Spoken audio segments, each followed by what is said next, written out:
the reports of the committees relevant to the social development and housing sector be noted.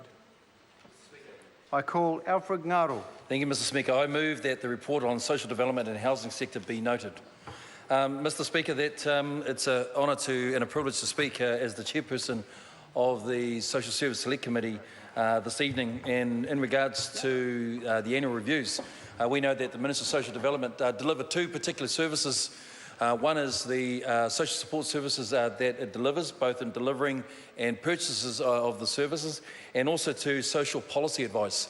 This advice is quite important. It also administers the benefits and the superannuation throughout New Zealand, and it delivers this to over 1 million New Zealanders every year, Mr Speaker. So it's an important role that it plays, but also too, it's the largest government department in New Zealand at the moment, and also too has 10,100 full-time staff. Mr Speaker, also too want to commend the work of the Chief Executive, Mr Brendan Boyle, his senior management and all the work that they do.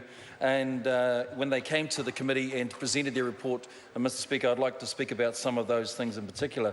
Mr Speaker, the 2014-2015 Ministry's total revenue was $1.392 billion, which is a 10% increase.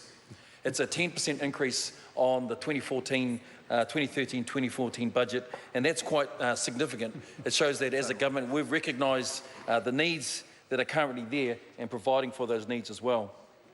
Mr Speaker, Mr Chair, the areas of focus that we were reported on were threefold. One of them is the operating the benefit system and supporting people into work, carrying out social housing assessments and supporting projects relating to social housing reform, and working to protect vulnerable children.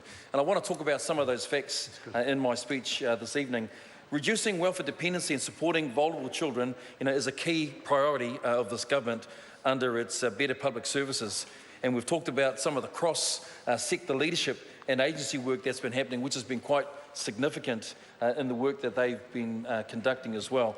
So reducing welfare dependency, Mr Chair. So during the year of the 30th of June, up to the year 30th of June 2015, the number of people receiving a main benefit decreased by 2.8%. 2.8%. And that is something to be celebrated. In numbers, that's 8,237 down to 285,345 people that are currently receiving a benefit. The most significant reduction, and I think this is something that's quite important and has been the focus of the ministry, is around sole parents. That's down to 6.5%. And the job seeker numbers declined to 2.5%. I know there's not a lot of cheering on the other side, but I know that on this side, Mr Speaker, actually, it really is making a difference. Yes, Mr Derek Ball, these are the figures. I know they're hard to accept. They are the figures that are there. But let's talk about sole parents down 6.5%. Why is this making a difference? So I visited the Teen Parents Unit at Henderson High School, and Helen Pecky is there, and she's talking about the difference that this government is making to some of those teen parents here. Young mums as young as 16, 17, 18. They're going there. Now the focus of upskilling, the ability to be able to take the young children there, to be cared for and looked after, but to give them the opportunity to then move on, not just to be dependent on welfare, but to move into educational opportunities, employment opportunities. That's significant, that's a fact, that's a reality, that's what's happening out there. I know it's got you excited for all the right reasons, and I know you love this. Here's another thing that will get you excited.